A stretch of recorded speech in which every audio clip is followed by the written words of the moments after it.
I'm John Carlson here, Interim Director at the Center for the Study of Religion and Conflict, and we are delighted to welcome you to this event, our conversation with David Blight, Are We One Country or Two? This is our first major event of the year, and what a year it has been already. We've had an insurrection, an inauguration, and another impeachment, and if that wasn't enough, you probably just saw it, Newsmax just canceled the My Pillow guy. So yeah, if you didn't see it, it's worth checking out. He goes on to talk about cancel culture, and then he starts talking about these debunked claims about the election, and they literally cut his mic, and the anchor walks off the set. I never thought I would say this, but way to go, Newsmax. And this seems like a good recovering truth moment to at least acknowledge, which brings me to our event today. This is part of the Center's Recovering Truth Project, exploring the relationship between truth and democracy. You can learn more about it, read our articles, check out our podcast. If you go to our website, just Google Recovering Truth, or you can follow us on Twitter at Recovering Truth. Before we get started, just a couple of logistical items here. Throughout the event, I encourage you to go ahead and submit your questions. The earlier you do so, the better. On Zoom, just use the Q&A function, or if you're responding on YouTube and watching on YouTube, use the chat box to the right of this broadcast. We will get to as many questions as we can, but if we don't get to your questions, stick around. We're going to have a little a lobby talk session after the event formally ends around 4:15, and we'll stay on and have as much conversation as we can as we can do and get to other questions as our effort to replicate the virtual lobby that you would otherwise be in as you're leaving the event. Alas, no wine or cookies or coffee to share, but soon enough we will be back in person. A special thank you to all of our friends at the center, and I want to make a special shout out to those who recently gave to the center in annual giving, end of year giving. Thank you so much. We really appreciate your work. Your contributions that enable us to do our work on behalf of all of us here at the center. Thank you. Joining me in today's conversation is my fellow religious studies professor, co-director of the Recovering Truth Project and director of strategic initiatives here at the center, Tracy Fessenden, and I'm going to turn things over to her to introduce our speaker. Thank you, John. Hello, everyone. We are thrilled to have Professor David Blight here with us today. David Blight is the Sterling Professor of American History and Director of the Gilder Lehrman Center for the Study of Slavery, Resistance, and Abolition at Yale University. He is among the world's foremost experts on the Civil War and its aftermath, its ongoing aftermath, and is the author or editor of 16 books. And these include, in 2001, Race and Reunion, The Civil War in American Memory, winner of the Bancroft Prize and the Frederick Douglass Prize, among many other awards. And in 2018, Frederick Douglass, Prophet of Freedom, also the winner of numerous awards, including the Pulitzer Prize in History. David Blight is featured in many documentaries. He writes frequently for The Atlantic, The New York Times, The Washington Post, and many other venues. His insights on the relationship between history and public memory are profound. We're grateful to Professor Blight for joining us today to help us think about our past in relation to our fraught moment in the present and to the future of our democracy. David Blight, thank you so much for joining us today. Thank you very much, Tracy and John, and to the Religion and Conflict Center. It's great to be with you. Great. And we won't remind everyone that they have 17 inches of snow in Yale, and we have our air conditioning on out here in Arizona. Okay. Yeah, don't remind me. It's melting a little today, though. It's a little bit. Yeah. Very good. So I'd like to start off asking you, a historian of the Civil War, Reconstruction era, its aftermath, what your take is on the references to Civil War that we've heard in recent years. So there are polls that indicate that people have been worried about the potential for a second Civil War, some 30% at one point. 2/3 of maybe the average voter thought that we were maybe 2/3 of the way into a Civil War. That was somewhere around 2019. And we have seen violence recently too. I mean, we've seen violence in Charlottesville during protests last summer. during President Trump's march to Lafayette Square, plots to kidnap a governor, and of course the Capitol insurrection. And this, of course, is all happening at a time where we're now at 450,000 lives lost due to COVID, which is a magnitude of death that is starting to close in on the number of soldiers killed in the Civil War. So help us think through and give us some perspective and when you hear people make comparisons between the Civil War and our current moment. Well, thanks for that question, because it is a profound one. There aren't easy answers, but I can say that in just these past 4 to 5 years, you know, at the beginning of this so-called Trump era period, any reference to this idea of civil war or civil conflict in America, you know, you would try to tamp it down. It seemed a little bit hyperbolic. But increasingly, it has become less hyperbolic, and now to the extent that it is almost a mainstream idea. The difference, of course, is, and the problem we have with reflecting back on our 19th century Civil War as a parallel, is that our conflicts today are never going to be between massive armies representing whole sections of the country. Even though there are occasional secessionist flare-ups, we're not likely to see a state secede from the Union, although I do believe that many on the radical right, and some of them actually hold elective office, are in effect disunionist. We could come back to that if you. I think they're disunionist in the sense that they don't really want to live within the same polity as the rest of this pluralistic America. But the civil conflict we have, what did Biden call it in the inaugural? The uncivil war? The civil conflict we have is between warring visions of what the country ought to be, or what the country is. And increasingly, it feels like, at least, that these are, at least at times, unreconcilable visions of what the United States is or ought to be. We're divided. This doesn't mean we're going to end in civil conflict and violence, but we are very divided about race again. That should not be news to anybody. We are very divided in the kind of vague but general collisions between rural and urban America. More and more of the American electorate represented in the US Senate is now from rural states. The huge body of the American population are in major cities. Most of them tend to be on the coast, although not entirely. We even have regional divisions in this country. There are regions of this country that have identities and still have identities, despite all of our mobility, people moving here and moving there. There are regional identities that collide at times. And last but not least, and I think this is potentially the most powerful of all, and that is we have warring visions of what government is for. We have a huge part of this country that has for 40 to 50 years been learning to hate government. Now, this may sound partisan, but Ronald Reagan's presidency and Reaganism at the beginning of the modern conservative movement was about selling the idea that government was the problem and not the solution. It was about turning around so much of what the New Deal had put in place. And lest we forget, Ronald Reagan ran against the 60s.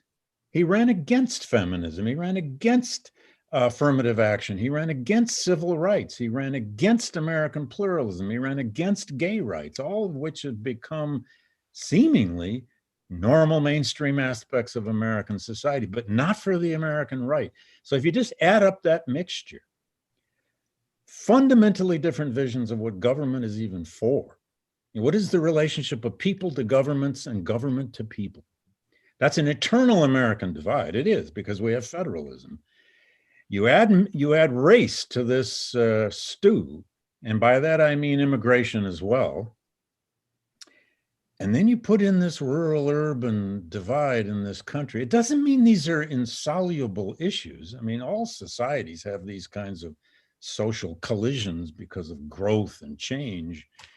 But we have some structural problems in that our institutions are not handling these problems very well. And we can come back to this question too.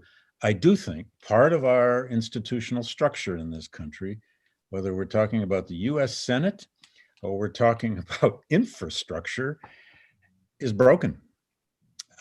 We have aspects of our country and how it functions that we need to admit really are broken. We were very close to realizing that our electoral system was broken. And it may still be to an extent.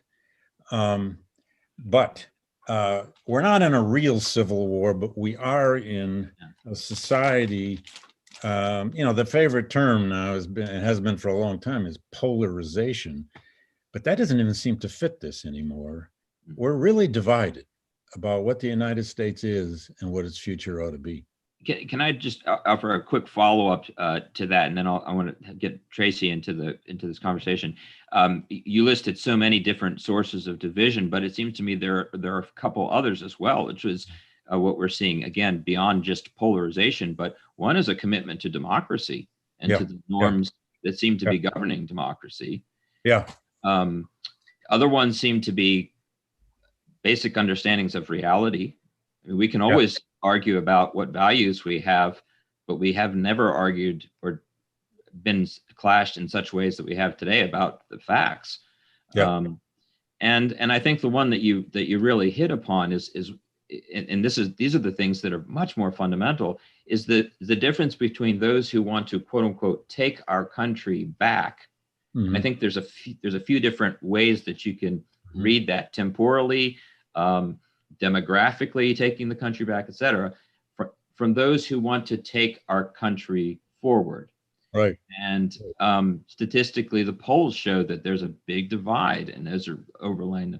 So let me come back again. How do you put those kinds of divisions in a historical context, or even in a context for thinking about reconciliation? We'll talk more about reconciliation in a minute, but it seems to me that's a set of divisions that I've never seen in my lifetime. And I'm wondering, besides the Civil War, are there other contexts that help us to think of those? Well, there are. There's no question. That's, it's been interesting to be a historian during this period, and I suspect both of you share this. We have been here before. I mean, we've been a horribly divided society before. Obviously, the Civil War is the greatest example. I mean, if you want to see polarization, look at the 1850s, or look at the huge divisions over the battles between labor and capital in the late 19th, early 20th century, or look at the Jim Crow system and the explosions that came out of the early civil rights movement, et cetera, et cetera. But you put your finger on something so crucial here. And as academics, as teachers, I mean, I've been a teacher all my life, from the high school level to university level. And I've never experienced a time when I find myself just defending the basics, research, knowledge, facts, interpretation, and some truth when you find it. It's the kind of the oldest thing we know. And yet we have to, because in fact, I said this the other day on some panel. We were all trying to assess Trump's legacy already. That was supposed to be the question. I don't think we know yet, but you could argue that his greatest and most perverse achievement was to make truth irrelevant. I mean, he really did essentially achieve that with huge swaths of this country, to the extent that so many of us are just dumbfounded that people will believe these things. And we keep looking for the socioeconomic roots of it. We keep looking for the long-term political roots of it. And then we're confronted by some kind of wild conspiracy theory that actually we learn comes out of the churning world of social media, the internet, and right-wing television and radio. And then we wonder, Well, why do we even have universities if that's where people are getting their truth? Well, we need universities. Let's not give them up. But yeah, I think in your plans for this gathering, you used the term truth divide. And that's a very dangerous thing, isn't it? If we can't even sit down and talk with each other about some essential basics about what has happened, what it means, where do we go? And that is across the spectrum. That's even a problem with police violence. That's a problem with the way our political institutions operate. It's a problem about news media. It's a problem in education. Faith and belief in schooling is so fundamental. This is the thing I think above all that drives me almost crazy about this. Because I grew up in public schools. I grew up in Flint, Michigan, with a good public school system. I went to state universities in the Midwest, Michigan State and Wisconsin. It was public schools and great public universities that built the American middle class and made a good education possible for people like me and my brother and millions of others. What happens if we lose our faith and essential support for those kinds of institutions? And I think that's at stake here too, because if we lose that, what are we going to have? Everyone choosing their gated community to educate their own kids? I hope not. But it's not a hopeless situation. We'll come around to a little bit of hope, I suspect. We think about these questions a lot, so we're very glad you're here to help us to think about them with us.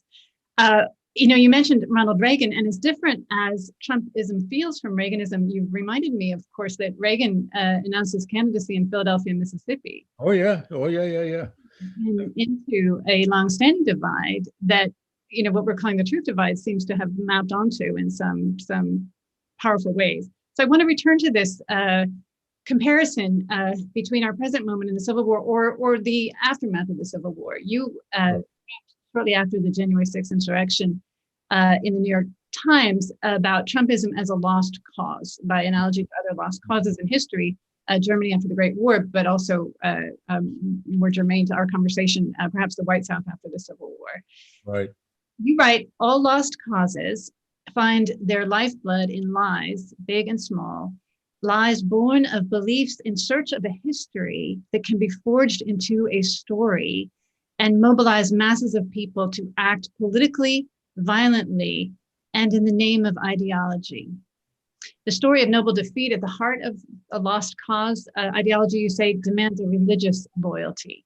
So tell us more about how you see Trumpism as a lost cause and where you see this story going. Yeah, well, I wish I could be really predictive about that. I'm always careful, but we don't know yet whether Trumpism will be a genuine sort of lasting lost cause. It may flare out in the next year, perhaps, although there's a huge following out there. And as John pointed to, there's recent polling that says, oh my God, these beliefs are still there. Lost causes have usually emanated, lost cause ideologies have usually emanated, of course, from tremendous loss in war. Now, this one doesn't have that. Trumpism is not born of a lost war. They don't even really have martyrs yet. They have perhaps a few, although early on they were making martyrs out of anyone who was the victim of a crime by an illegal immigrant. I don't know, we remember that in the first year of the Trump presidency. If somebody, got attacked by an immigrant, that became one of their favorite stories. Anyway, as though non-immigrants weren't committing any crimes, But what lost causes thrive on is the power of story, the power of a narrative. What Trumpism does have is the claim of a stolen, lost election. Their task, if they want it to stick, is to claim that theirs was a noble cause, defeated, of course, by overwhelming power of the media, of democratic corruption, well, according to Rudy Giuliani, even of a voting machine company, and on and on and on. But to really stick, it also has to be rooted in some beliefs that people hold dear, that their country had been taken from them, that it's no longer the country they once knew, that it's not the fair country they once knew, that it's not accessible to them in ways they once understood. The original Confederate Lost Cause, which there's a reason it has stuck around so long. It was a very powerful narrative in the late 19th century and well into the 20th century, and it's not dead yet. Its tenets were basically 4 or 5 big arguments. If you went to any Confederate Memorial Day or monument unveiling speech or to a Confederate reunion and on, you heard, 1, they never fought for slavery. It was not about slavery. It was about fighting for home and sovereignty. And then it was about the women. They were defending home and hearth, and their women were heroic in that defense. That's a huge part of the Confederate Lost Cause. Thirdly, the slaves were either contented or faithful. And it's hard to convey this, especially to young people today, how much the thousands of stories about the contented, faithful slave became part of the whole lost cause language and ideology, and that the most popular writer in America by around 1890 was Thomas Nelson Page, who wrote all of these faithful slave darky stories. And then, at its core, and this is what Trumpism has to find if it's ever going to be a true lost cause and have staying power, the Confederate lost cause eventually was not about loss at all. It was a victory narrative. And their victory was the triumph over Reconstruction. It was defeating Reconstruction, driving the Yankees and the Republicans out of the South and Black people out of political power and taking back control of the South for white supremacy. They had themselves essentially a story of noble defeat, but now an even more noble victory. And the victory they portrayed not as just a Southern victory, it was a national victory, it was an American victory. And so, you know, the potential is there. I'm not wishing it well, but, you know, Trumpism is going to depend, I think, less on whether Trump himself stays at the core of this than whether these ideas continue to animate people, because they know what they hate. They hate government, they hate gun control, they hate all kinds of political correctness, and sometimes the left, if we're honest, feeds them a supply on a silver platter of that sort of thing. And they don't like American pluralism, which is another way of saying Black and brown people and immigrants. The racism at the core of this is fundamental to it. And we've been surprised by it, I think. We being, you know, the broader general so-called, intellectual media, writers, and so on.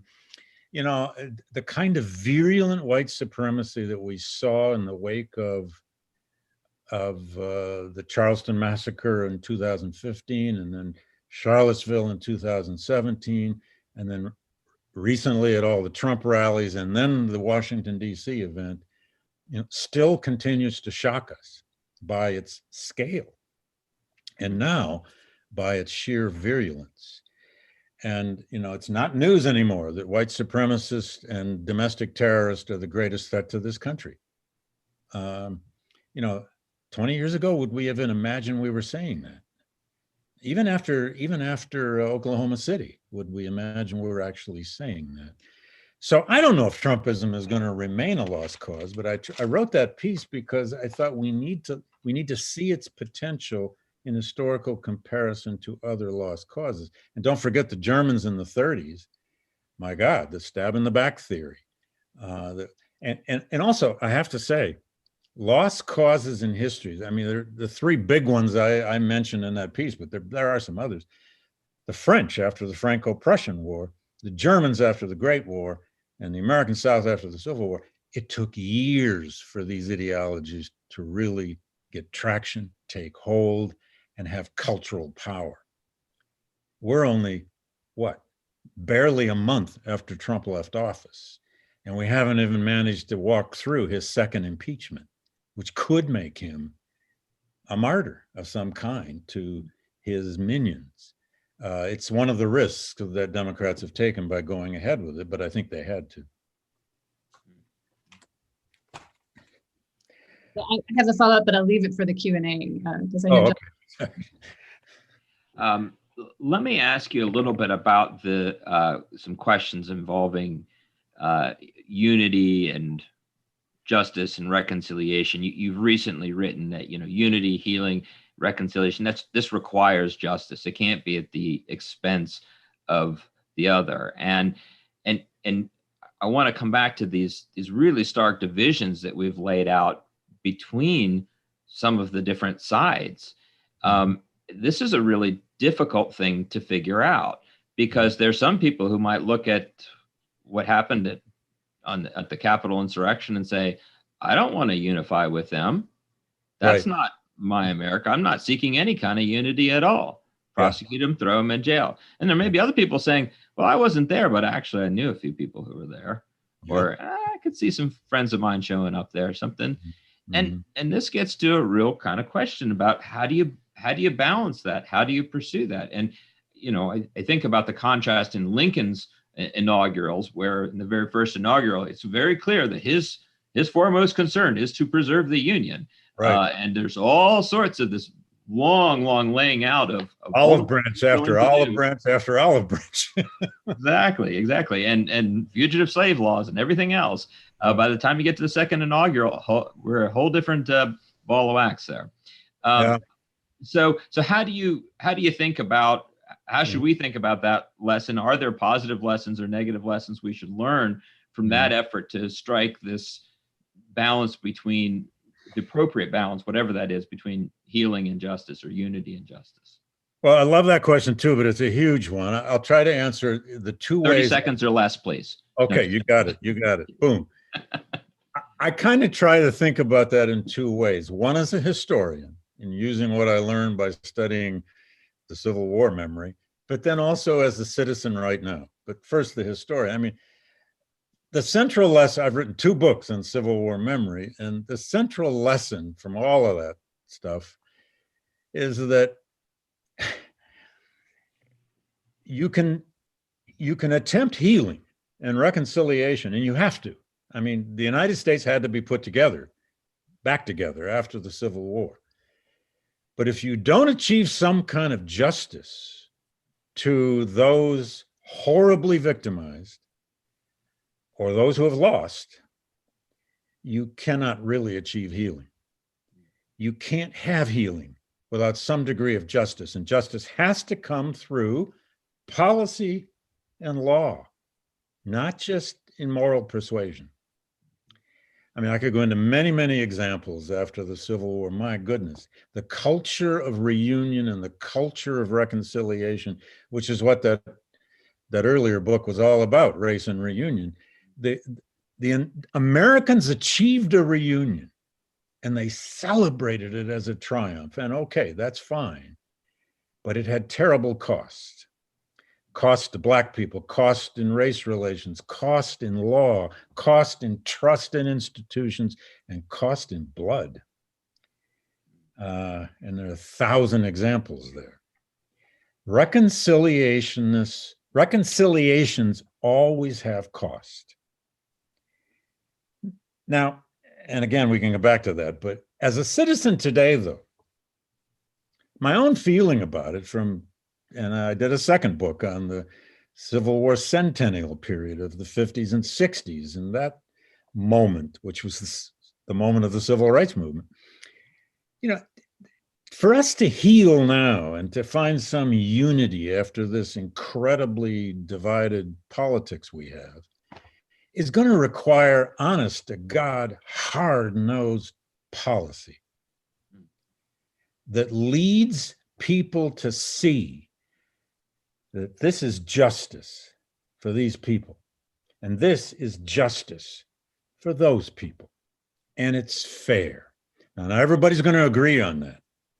They're not. And God knows, we didn't exactly have referendums in the 1960s to pass the great civil rights laws. Let's remember, the 64 Civil Rights Act came out of Congress and a tremendous fight.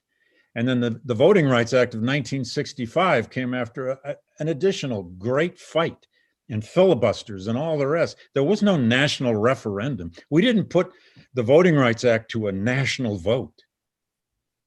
It was forged through hard politics. And that's what's going to have to happen now. There's a tremendous opportunity here. I don't know if we'll have it. It will do it.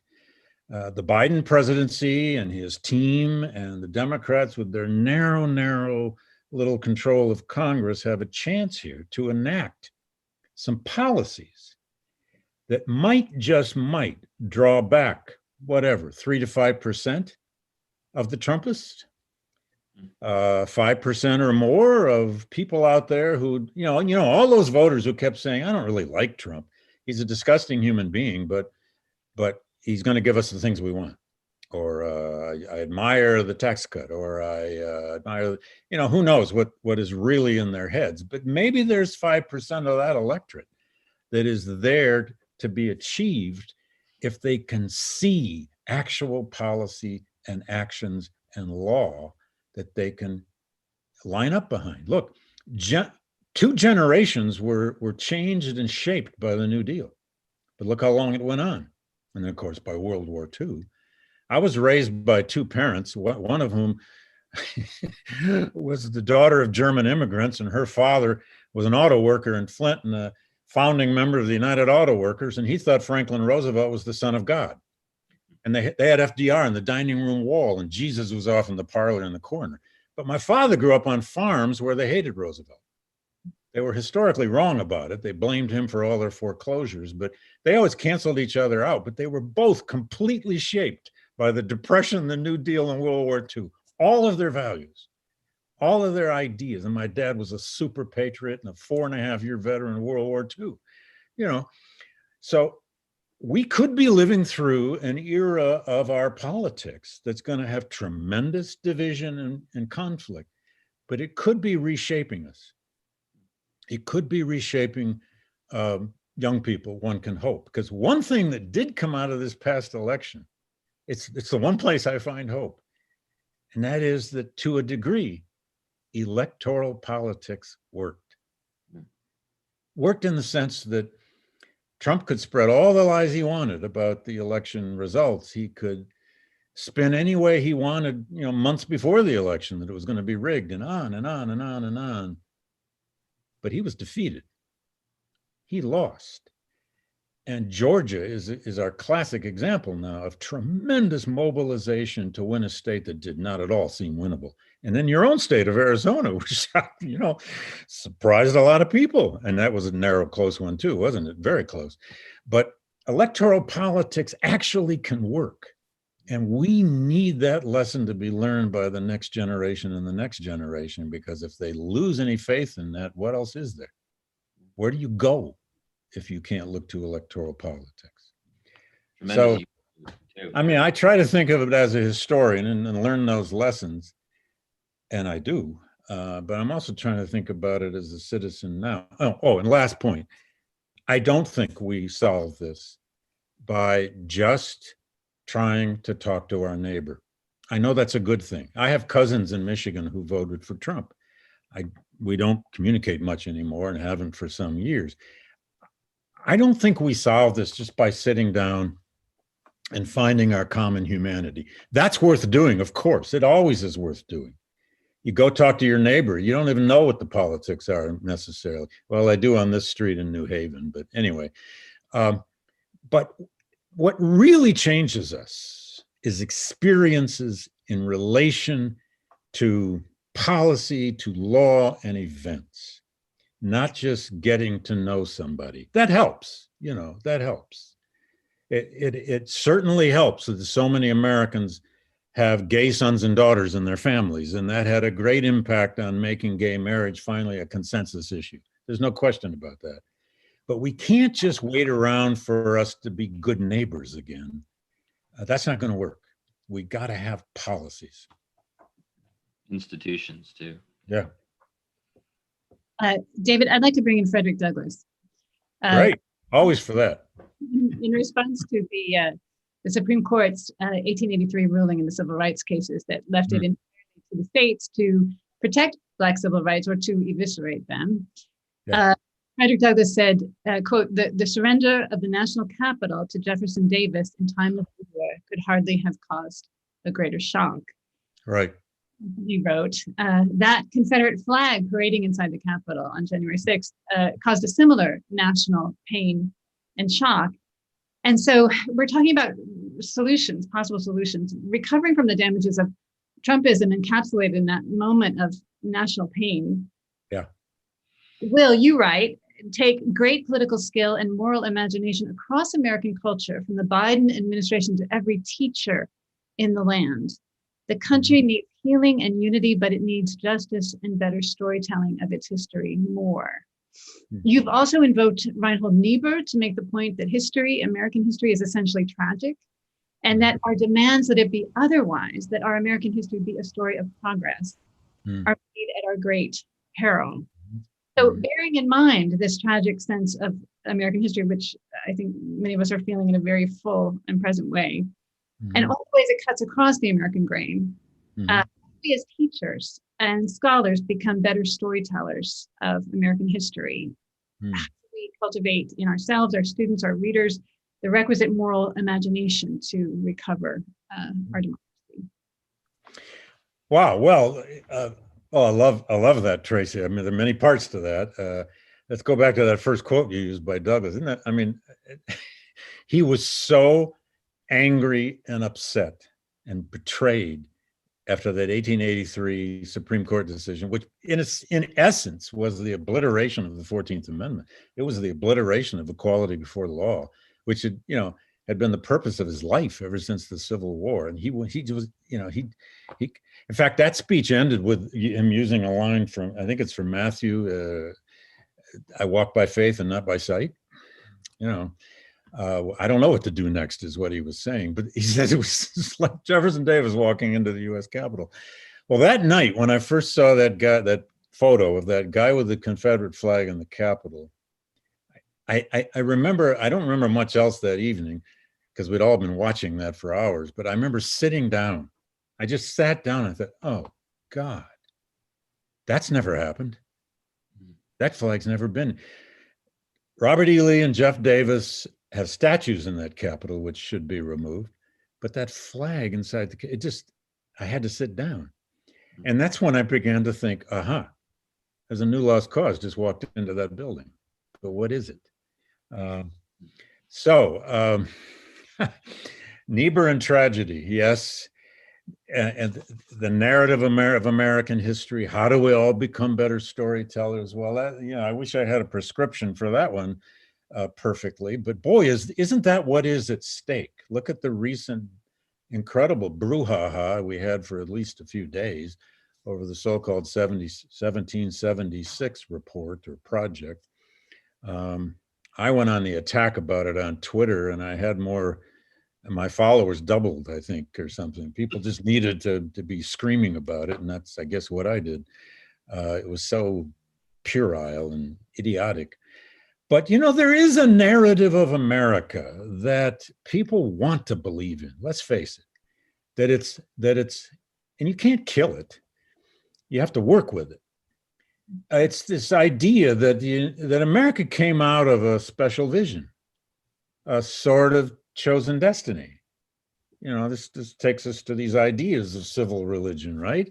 A country born out of the Enlightenment with these tremendous Enlightenment ideas, these natural rights traditions. It's a country with a mission statement. I mean, all countries don't have mission statements. We have a mission statement. It's in two parts. It's in the Declaration of Independence and the four first principles, and then it's in the Constitution. And then it's in the Bill of Rights. We have all kinds of mission statements. And of course, you create a country on creeds and mission statements and you set yourself up. You will violate them. It's like having 10 commandments. How many of them do we obey?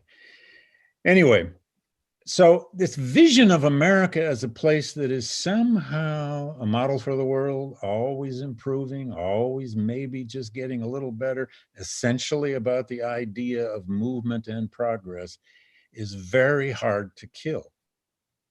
I'm not suggesting we have to kill it, but the problem has always been that we don't like the idea of tragedy. It's somehow in our water or our air. We just don't like the idea of tragedy, forgetting all the while that our history is as full of as much tragedy as anybody else. You know, talk to the Germans and talk to the Russians and talk to other places in the world, you know, about whether history is tragic. They're beyond that question. Of course it is, they'll tell you. Of course it is. It's part of the human condition. Why do we like Shakespeare? Why can't the world get enough of William Shakespeare? It's because, well, probably partly because of the comedies, but it's because of those great tragedies, which are really about us.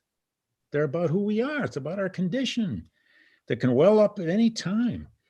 So I've loved Niebuhr for that reason, and many other writers who at least have helped us. You know, and a lot of our greatest American writers have been writers about tragedy. Toni Morrison, Faulkner, Robert Penn Warren, who happens to be one of my favorites, many of them, James Baldwin. Oh my God, did Baldwin have a sense of tragedy? It was his modus operandi in many ways. It might even be how Baldwin actually survived, because he had that depth inside of him. So, you know, and look what's happening to us now. We're tearing ourselves apart over what we think we are. Well, if we didn't have this vision that we're supposed to be finding that hill over which is Shangri-La to begin with, then maybe this wouldn't be as difficult. It's one of the reasons that 1776 project, such as it was, born of that ridiculous so-called Conference on American History that Trump hosted, profaning the National Archives on that day back in September. You know, that's the vision of that project, you know, that we should be teaching our youth what's good about America. Sure. I've never seen my mission as to just teach young people what's terrible about America, but to tell them what's actually happened, to tell them the good and the bad, but more than that, to put them inside of this kind of tragic vision. The important thing about tragedy, to me anyway, is that it's not about pessimism. You know, the literary tradition of tragedy is not about pessimism or just pure darkness. It's not necessarily the kind of no exit kind of tragedy that we see in some 20th century literature, but it's about human fate. It's about our condition. And I've always felt like a person without a good sense of tragedy is heading somewhere they don't even understand yet. In fact, I think real hope is often born of a sense of tragedy, because we know we can probably work through most things and survive as a species. So I don't know, I got a little off the track there, but it's hard to talk about tragedy in America. And you know, it's especially hard to talk about it in terms of the lost cause, the Confederacy and the Civil War, because the lost cause took over our language in some ways. We weren't supposed to talk about the Civil War as tragic, because, then you're going to be sympathetic to the South. Then you're going to say, oh, look what we lost in that great Southern civilization. No, it isn't.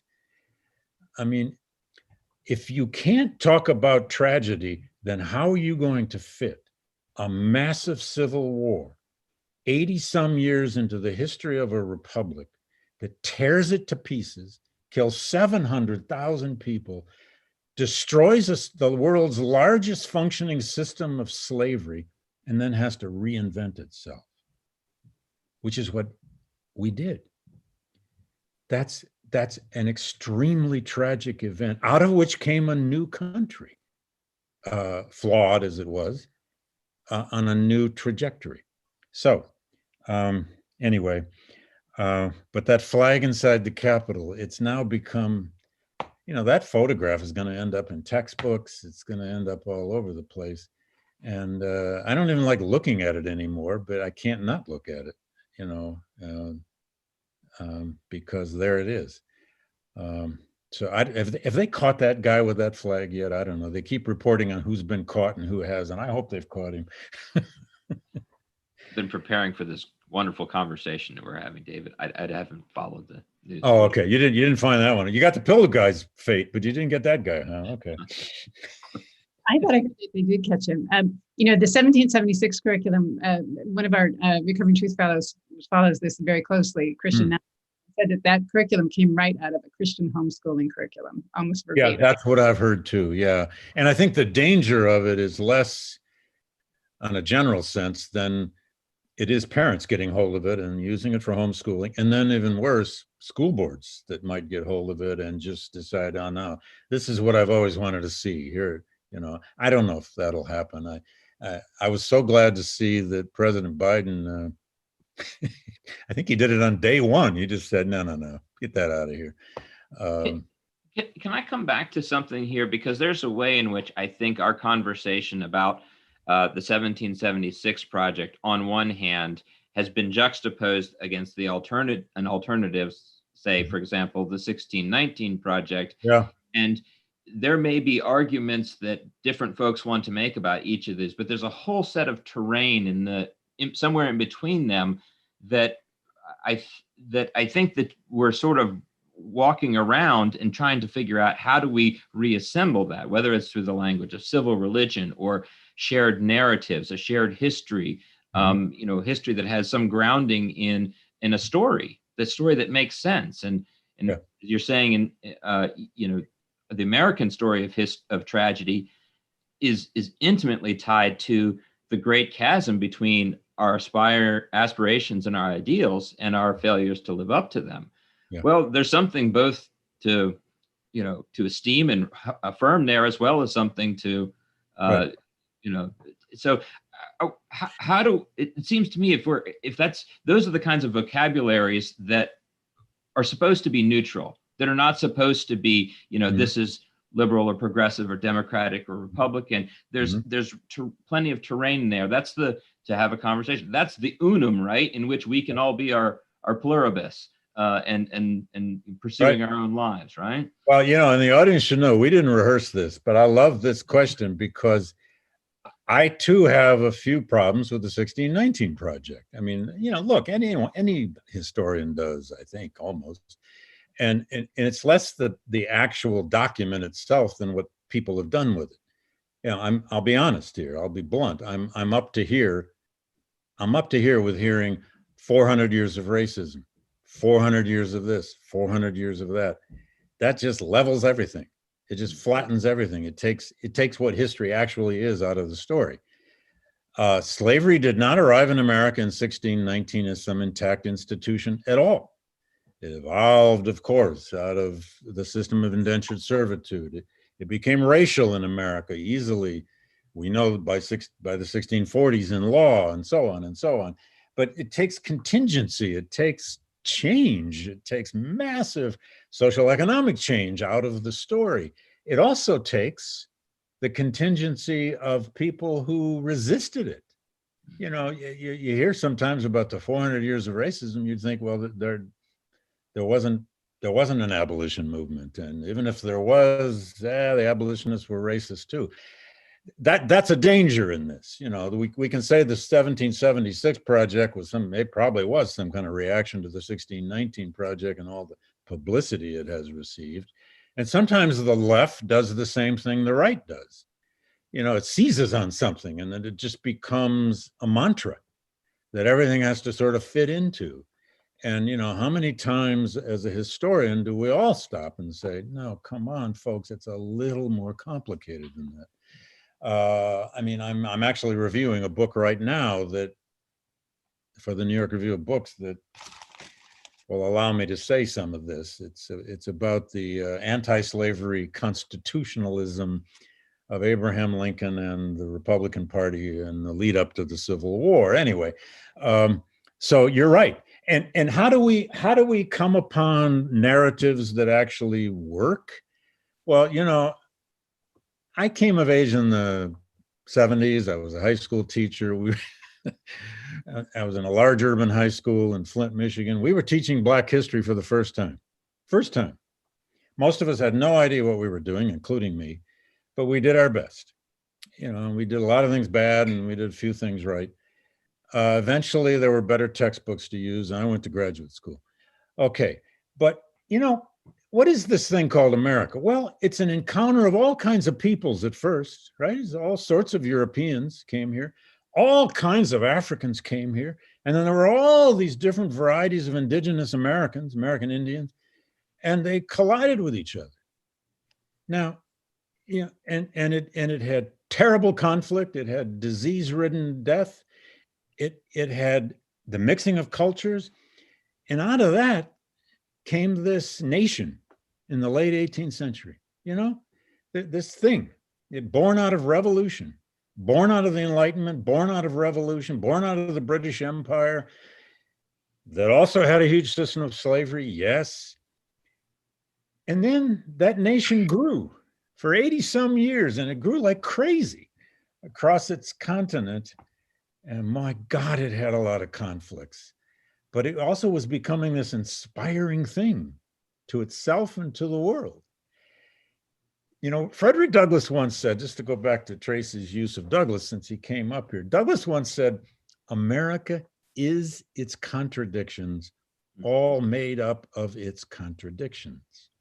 Now, we should be happy to just say that and admit that. It's kind of what makes us interesting. I remember learning that so vividly when I went abroad to teach. I've had two chances. I taught one full year in Germany in the early 90s, and then I taught another year in England at Cambridge in 2013-14. And when you teach abroad, or you travel abroad and you lecture and so on, you become kind of spokesman of your country to a degree. And it is the contradictions about Americans that fascinate people. That's why they're fascinated with American Indians and what we did, you know, in the West. It's why they're fascinated with our race issues. But we should be equally fascinated by that. We are our contradictions, and our contradictions have given us our great changes. Our contradictions have made us change our Constitution several times. Our contradictions have given us huge pivots in our history, even though they've been violent at times. But that's who we are. We're a people of paradox and contradiction. And we should embrace that. We should analyze that and not just think that our history is some kind of escalator always going up. David, one more question before we open this up. Sure. Many audience members who would like to have a chance to speak. You've recently called for a rebirth of the American experiment. Just before the November election, you wrote in the New York Times, I'm quoting you, "Fondly do we hope that rebirth from Trumpism will not come from bloodshed, but from legal reform, peaceful activism, and politics. But our history should prepare us to know we have been here before, and no regeneration comes without strife. Above all, we will need to revive somehow the idea that truth matters." Those lines certainly resonated with us in the Recovering Truth Project, but your essay ends there. So help us think about what comes next. How do we revive the idea that truth matters? Well, you know, what can we do, Tracy, but to do what we know how to do, which is to, well, you know, the term is always now double down, double down, double down. It used to be among historians that we didn't use the word truth much. Everything was interpretive, right? You know, there was this view and there was that view, and I agreed more with this one than that one or something. And then postmodernism told us over and over and over that there was no truth and all that. But by God, in recent years, we've been using the word truth more, a lot more. And, you know, they dial, you know, reporters dial up historians to, it's like you feel like a vending machine sometimes. They want to put a quarter in and get a little truth, you know, like what happened? You're supposed to know. And they don't want to hear that there are two interpretive sides to this. And on the one hand, on the other hand, we revive the faith and the confidence in truth by continuing to stress it, but also to keep young people learning to be skeptical about truth with big T, that it is contested, that it is interpretive, but that's the point of it. You know, I have a dear friend who past now, Jim Horton, and he and I used to do lots of teacher seminars together and so on. And he used to tell the story of being on a show with a reporter who once said to him, "So, Professor, this revisionist history that we're hearing about, you know, I don't know if you remember back during the Bush years, they were always talking about this was revisionist, this was revisionist." And the reporter said, "So what is this thing called revisionist history?" And Jim answered it by saying, "Well, you know, you wouldn't want your doctor not to be a revisionist, would you? Would you want your doctor to just be the alchemist that they were in the 15th century? We revise our interpretations when we learn something new. But out in the public, there's often this expectation that, no, history should be something boiled down, concrete, within boundaries that tells me what happened." And, you know, it's just not that way. One last point to whatever that quote was you read. I used the word strife. This is a difficult thing to convey and difficult thing to talk about. But Americans have come to hate partisanship. But frankly, partisanship is how great change happens. Franklin Roosevelt didn't get the New Deal through by being nonpartisan. Abraham Lincoln and his party did not get through all that tremendous economic legislation of the first Lincoln term during the Civil War, including the Homestead Act and the Transcontinental Railroad, and, oh, by the way, the Emancipation Proclamation, by being nonpartisan. And the great civil rights legislation of the 60s was bipartisan to a degree, but it came because of the tremendous push by Democrats. We shy away from partisanship because it's unpleasant, it gets ugly, it's politics. But sometimes we need more partisanship for great change to happen. And I can defend that historically if someone forces me to. Wow. We have a lot of questions here from the audience. We're going to bring Sarah Lords back on to help us with the Q&A here. Hi, Sarah. Hi. Hello, attendees. Thank you so much for joining us virtually for this webinar. John, Tracy, and David, thank you so much for a stimulating discussion. The questions have been pouring in, and I've done my best to coalesce them as this discussion has gone on. If you'd like to submit one, please feel free to through the Q&A function in the webinar if you are watching via Zoom, or if you're watching on YouTube, there's a chat box just to the right that you are welcome to submit your questions to. So without further ado, let's get into it. So David Blight, I have a quote from you here. We have arrived at, it appears, two irreconcilable Americas with their own information systems, their own facts, their own stories, and their own narrative. So this question comes from Linda. Do you think that we need a new fairness doctrine, quote unquote, to apply to our publicly owned airwaves? And similarly, an anonymous attendee asked, does the lost cause need public figureheads, or can it sustain itself via the internet? Well, to the last question, it can sustain itself by the internet, even if the worst parts of it gets thrown off Twitter. They're finding other places, apparently. Do we need a new fairness doctrine? Well, I'm not a lawyer, but I've listened to this debate many times. I don't know. I doubt you can pull that off. On the other hand, if we wait for Facebook and Twitter and these other platforms to police themselves, the evidence now, growing evidence, is that they really can't. I don't know if anyone has seen this new documentary film. It's called The Social Dilemma on Netflix, which is all these people who used to work for Facebook and Google and Twitter and so on, who've come clean. Well, I don't know if it's clean, but they've come out and said, look, this is a system you can't control. It's run by its algorithms, and it's run by profit, and it needs regulation.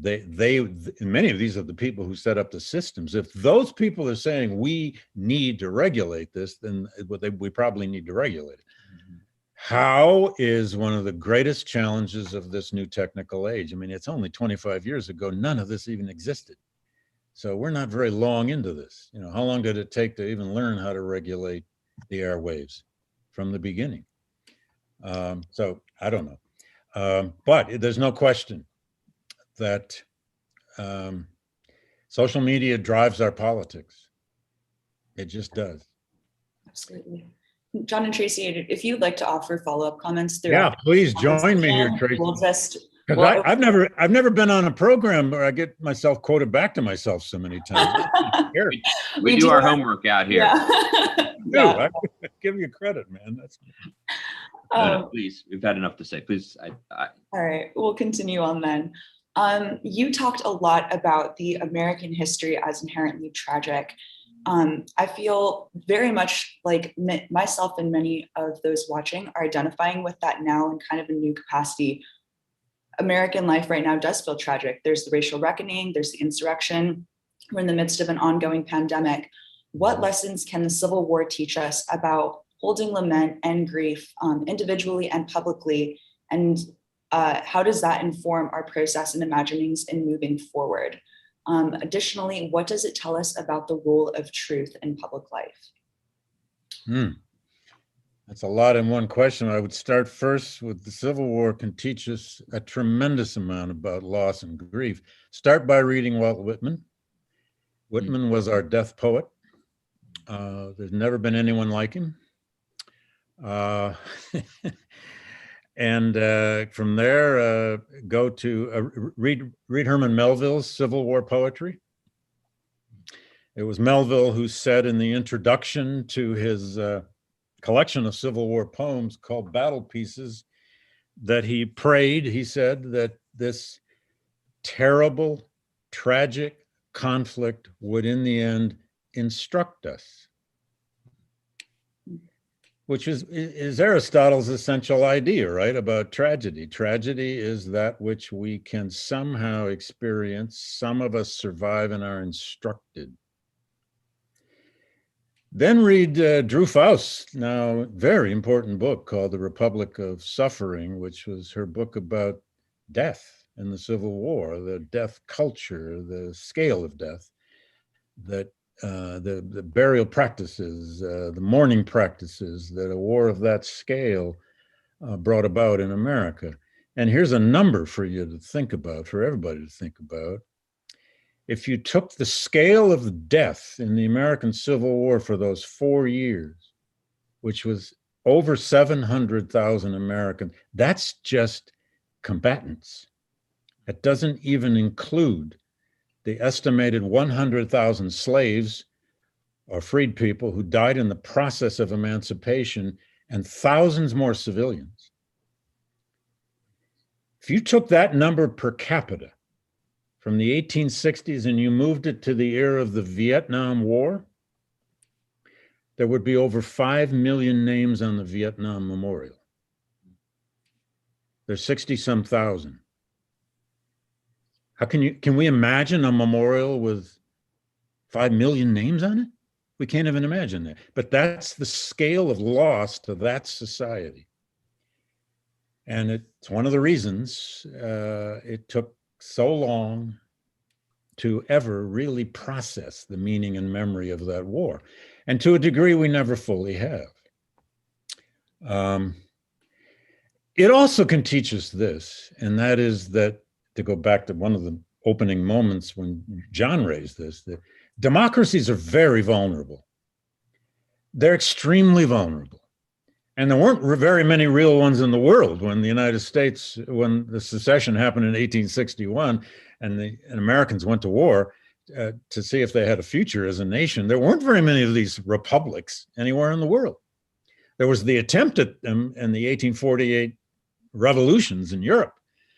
But most of those had collapsed back into monarchy. You know, there's always a counter-revolution to every revolution, as there was after our Civil War. But democracies are extraordinarily vulnerable. They are vulnerable especially to internal conflict. They're vulnerable to ourselves. We are perhaps the greatest enemy we have. And actually, since the end of the Cold War, you could argue that's animated our history. The Cold War had a way of at least, unifying Americans around foreign policy, although that didn't happen with Vietnam. So our Civil War teaches us that, among many other things, that these things called democracies are extraordinarily tender. They take a tremendous amount of care and work, and they take institutional rebuilding. Sarah, if I could, I'd like to follow up on that question. I just love that question about grief and mourning, and the fact that it has been so deferred under COVID. Yeah. Many of us were struck the night before the inaugural. Harris and Biden had what was really the first public moment of sort of recognition and grief and holding of that reality. And I'm thinking, that your statistic is remarkable. The idea that there would be 5 million names on that Vietnam memorial. It's hard to fathom. It is. It reminds me of, you'll visit tiny little towns in France, and you'll have a monument in the middle of the town to the World War I dead, and families of boys, one after another, last name, like all the men in the town were wiped out. But one thing that seems to be the case during the Vietnam era, there did seem to be, and maybe this is just my look back, but there seemed to be like a cultural mourning happening as that war went on. We seem to be mourning as a culture in all kinds of ways, through through our politics, through the arts, music, etc. And that doesn't seem to have happened yet for COVID. No. And we're all in shock still. We get the Zoom thing down, but we still haven't begun to wrap our heads around what we're going through right now. No. But I just wondered if you had more to say about that work of mourning. I love all of the books you recommended, all of the wonderful reflection on the place of grief in what became America after the Civil War. But what are we doing now, or what aren't we doing that we might do better in the way of holding this loss? Well, I don't know for sure, Tracy, but it probably is going to await some revival of our culture of ritual. I mean, no one's going to church except remotely. We don't have parades. We don't have, the local orchestra never meets.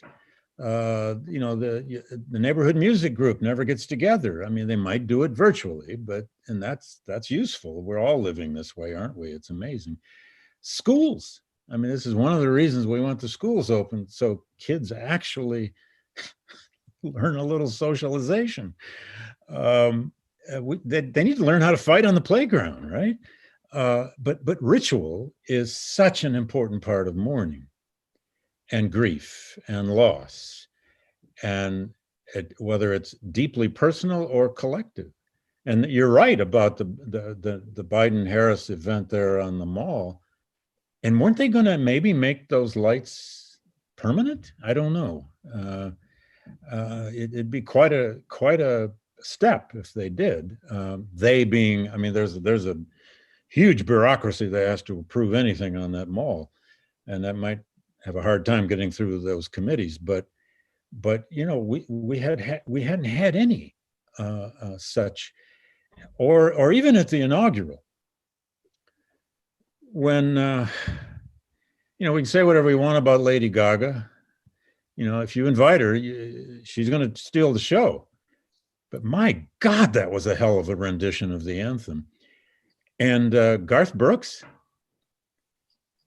doing Amazing Grace. I mean, I'm not the biggest Garth Brooks fan, but he was pretty good. But I wonder if people heard the voice at the end of that shouts out, "Amen," was Obama. There was a ritual with Amazing Grace, which is this universal song. It's used all over the world, written by a slave trader. And there's Obama shouting out, "Amen." We need ritual right now. we need to hear the great hymns. We need to hear even the great patriotic music. We need to hear the anthems of the 60s. I mean, bring back Curtis Mayfield doing People Get Ready, anything. We need to hear anthems.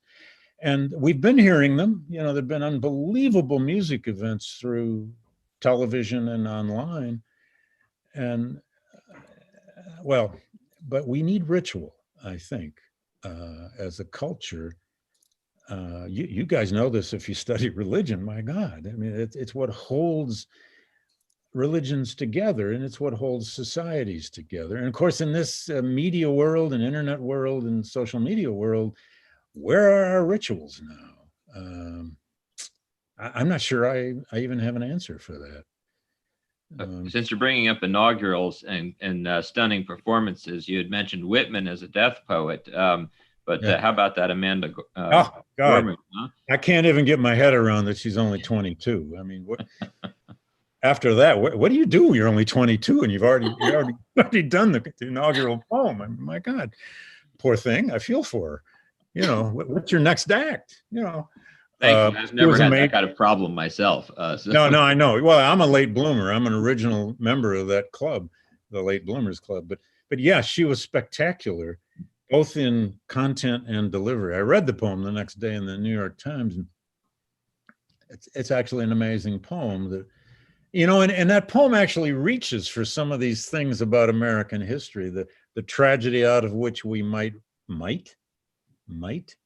rise again. You know. So, and the democratic faith is just stunning. I mean, some people don't like the word civil religion or something. I don't, public creeds, whatever. But at the root of it, there's a kind of faith in democracy that you could say, well, we shouldn't have that faith given everything that we know about what's happened, our failures to live up to it, and yet it persists. You know, I'm asked all the time on these kinds of events that are about Frederick Douglass, about that book I wrote, how Douglass kept his faith, or how he managed through his life to sustain belief, and so on and so on and so on. And there are many answers to that, but the best at the end of the day is he had this deep faith, not just in America, that's too vague. His faith was in the natural rights tradition. Mm-hmm. And he drew that from the founding era. He drew that from the Enlightenment. But he also drew from biblical traditions. He drew from this idea that all people are born with certain birthright liberties and ideas. Even when they're crushed, they will come back because they have to. They're natural. He once likened natural rights to precious ore, like in the ground. You might mine it here, but there's still more over there. You know, and where in America is there a monument explicitly to the idea of natural rights? I guess you could say the Statue of Liberty, maybe. But, you know, as we keep rethinking this idea of what is a monument, where's the monument to natural rights? I don't know. There's Eleanor Roosevelt at the Franklin Delano Roosevelt Memorial, but it's not quite the same. That's the. No, you're right. There's a lot of elements in that FDR memorial that kind of touch on it, and there's the King Memorial. That's certainly part of it. But anyway. All right, fascinating. We're going to keep moving forward because there's so many interesting questions here. So you commented, David, about you can't have healing without some balance of justice, and so I want to talk about two massive influences on our perception of justice and our intersections with justice, the first being religion, and the second being race. So what is religion's role in informing our balance with justice? Can you talk about how certain forms of religious expression can become a Trojan horse for the lost cause? Well, again, the second part first. I mean, if Trumpism does become a lost cause, we're all hoping it doesn't, I think. But if it does, it will have a deeply religious element to it, and it already does, doesn't it? I mean, that riot at the Capitol was full of religiosity and Christian evangelicalism, and and symbolism and on and on and on. They even had crosses. Boy, I guess it was a crusade. But look, religion's place, and you can't understand America without religion. I mean, don't even try. I mean, you're not going to get there.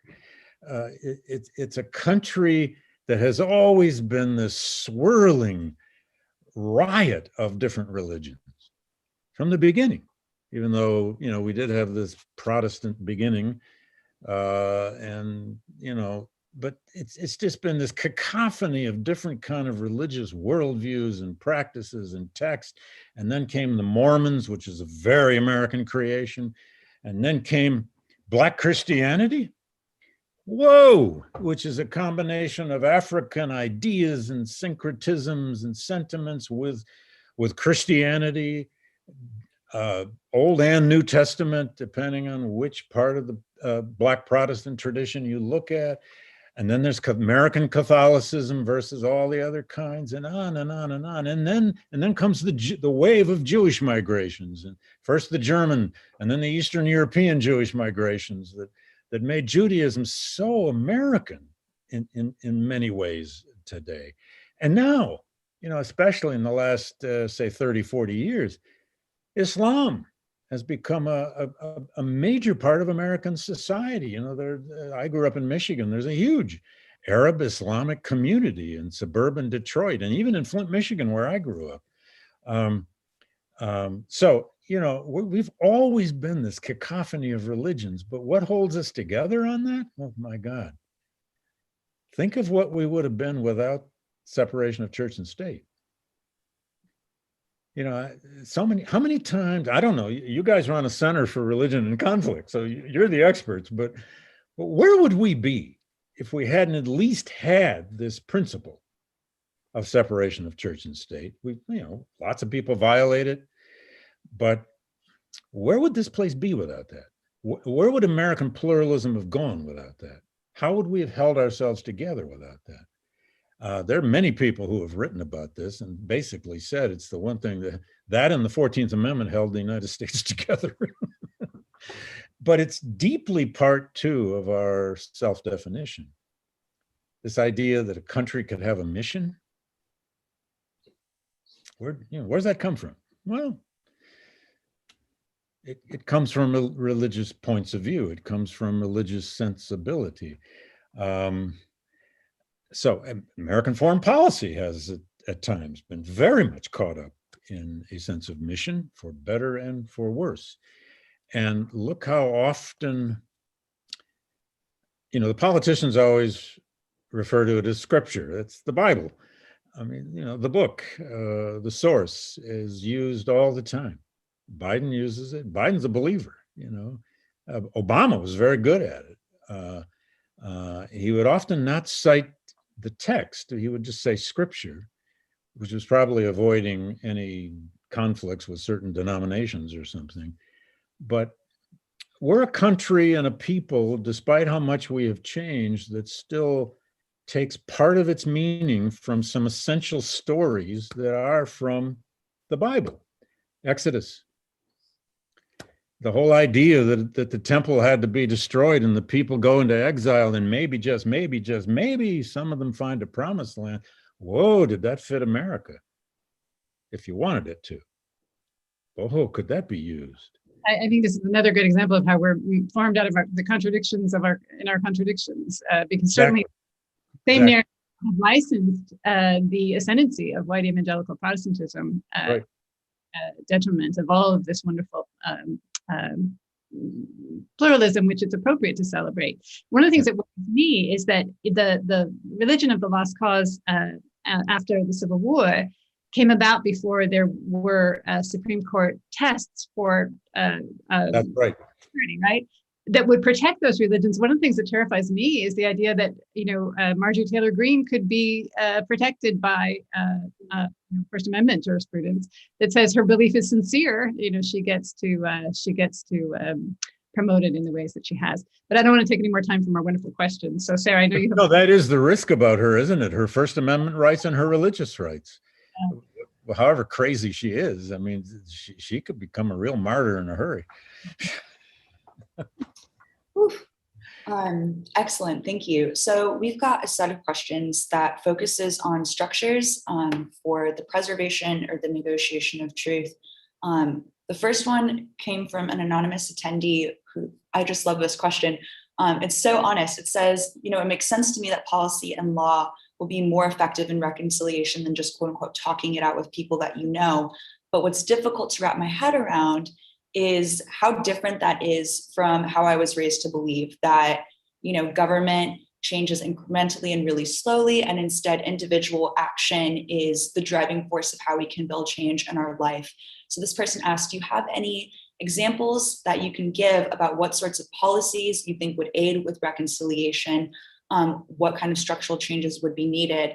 And perhaps piggybacking off of that, we got a great question from one of our faculty affiliates, David, who asks, under what conditions would a US Truth and Reconciliation Commission be successful? So if there's anything that you can sort of comment on for how massive structures can actually promote some of the reconciliation and unity that we've been discussing.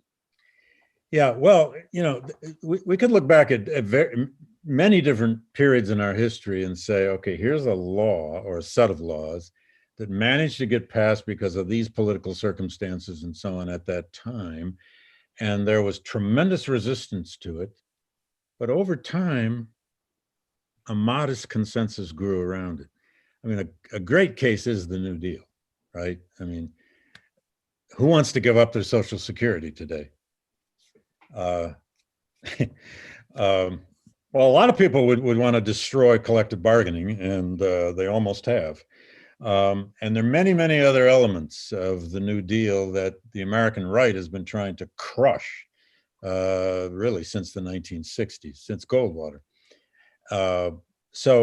But there are still elements of the New Deal left, and certainly of the Great Society, like Medicare and Medicaid, and several other things that came out of the Johnson years, that have become sort of an unsteady consensus. Who wants to give up their Medicare? But there was tremendous resistance to it when it was passed. The Civil Rights Acts didn't have a majority consensus in this country. It was never put to a vote. It was put to a vote in the 1968 election, and look who won. And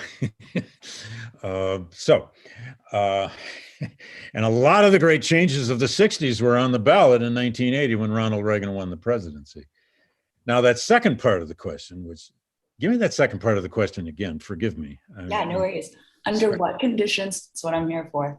Under what conditions would a US Truth and Reconciliation Commission be successful? I don't know what would be successful. What I do know is there are many models in the world. There is the South African Truth and Reconciliation Commission. There's the Chilean model. There's the Argentinian model. There's the German model of paid reparations. There's even an Indian model. There are many models that can be invoked. There have been lots of approaches, legal and political and moral, to the idea of repair around the world, and some have worked better than others.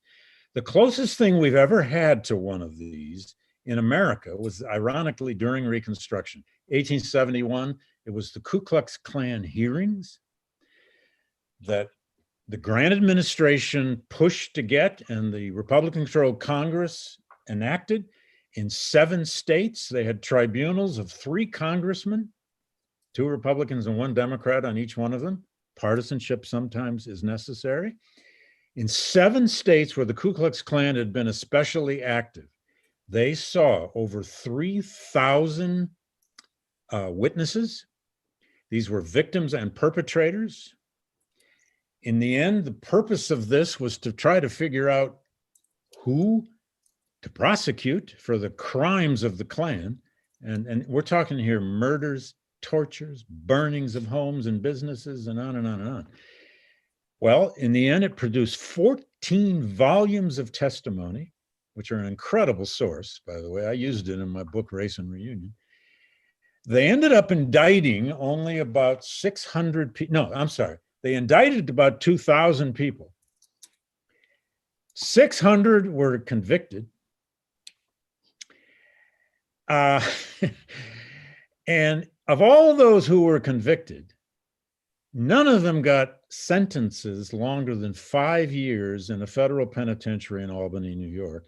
All of them were out of prison by the election of 1876. It was a huge process. It was a grand attempt at trying to adjudicate this kind of violence that had happened during Reconstruction. Now, today, what would a truth commission in America be like? I don't know. It would be a very, very messy process. If the aim of it was to result in reparations for slavery, it would go one track. If the aim of it was some new form of repair for the sufferings of Native Americans, it would go another track. If it were to go the track of trying to repair structural inequality across racial lines, it would have to go another track. The trouble with this issue is it has become so easy to invoke the idea of it without enough research to understand what models of this practice have actually been attempted, where have they worked to some degree, and where not. Do you give up justice for truth? Or must you have justice with truth? Mm. And how much truth does it take to balance with how much justice? Oh, that the world had a perfect model for this, and it really doesn't.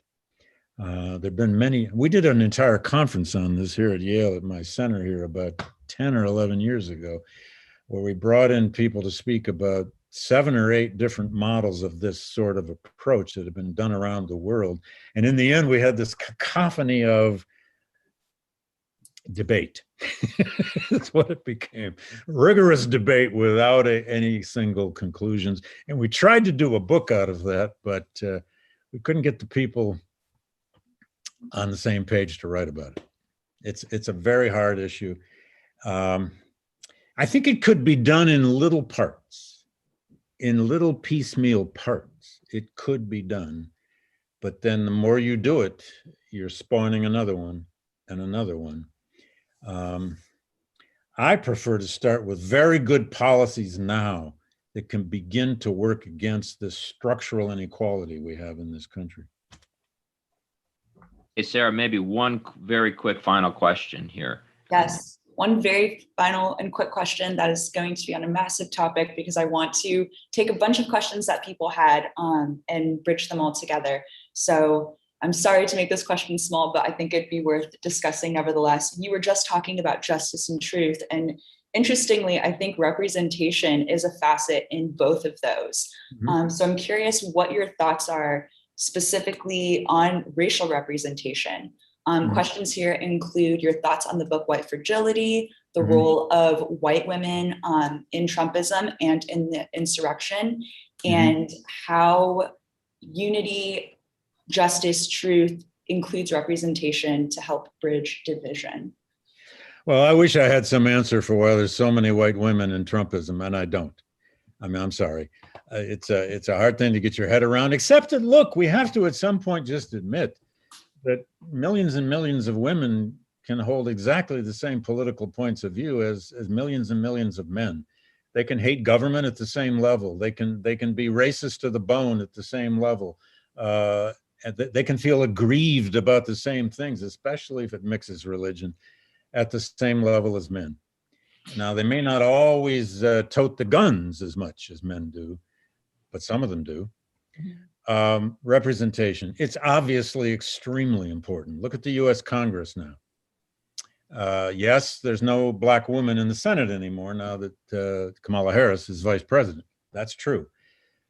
But in the House of Representatives, especially among the Democrats, it is the most diverse it's ever been.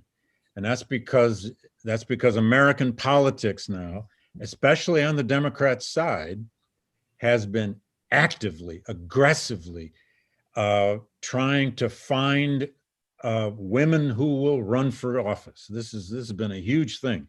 There are whole organizations that exist to promote women to run for office, to find women who want to run for office, to fund them to run for office. And, I think we're only at the beginning of this. Everyone assumes now Kamala Harris will succeed Joe Biden. Well, there's a lot of history to happen in between, and we can't always make that assumption. Of course it matters that, look how it mattered that Obama was president. Look how that mattered to young Black people. Although I always wondered why President Obama didn't hold more sort of summits. I mean, I know why politically, but where was the summit for young Black political leadership? He didn't, he had to kind of be careful with that one, right? I guess. So yeah, representation really, really does matter. But I also have a little tiny caution about this. And I hope I don't say this wrong. But let's not forget that we still need the brilliant Chris Murphys in the US Senate, who happens to be my senator in Connecticut. And there are some other great senators out there. Before we run them all out of town, let's hang on to a few of them. But let's keep promoting. Every time I go give a lecture, especially if they're undergraduates, I try to now end it. I've done this many times in the past couple of years. When it's in person, I just kind of get their attention and I start saying, what office are you going to run for? What are you going to run for? What are you going to run for in 10 years? Don't tell me what part of corporate America you're going to work in. Don't tell me what law school you're going to go to. What office are you going to run for? Because this country is about to be yours. And I think there's some good news out there about how young people got involved in this last election. However, the voter turnout among the so-called youth vote, which is 18 to 27 or 29, was still not much bigger than it's ever been. We still have a lot of problems to solve at that level of youth voting. Youth activism was up. Youth voting was not up that much. So I want to know in every classroom which students are going to run for office. And the trouble, of course, isn't it that you got to get involved locally? You got to be willing to run for a city council. I have a former student here who is actually the son of a colleague of mine. He got elected to the New Haven City Council in his sophomore year at Yale. This kid is just so full of politics and vim and vigor. He ran and he got elected. He's 20 years old and he's on the city council. God bless. And he's a brilliant kid. I mean, I hope I'm voting for him for the Senate in, I don't know, 16 years or something. So yeah, representation really, really does count. And one last little quip too. I've had the great privilege to go on 3 of John Lewis's civil rights pilgrimages to Alabama. Wow. And as people may know, the core of that are the Congress people who go and their staffs. The last one I was on, was it 2 years ago? It was incredible. I was sitting on buses with Latino congresswomen, Black congressmen from all over the country. I could start naming them, but I won't do that. But it was amazing, the richness, the diversity of this group. And we were all just going to civil rights sites, and they were very normal people. Some had been lawyers, some had been this, and some had been that. And it was a great thing to see. And many of them were fairly young. That's, you hope, the future of American politics.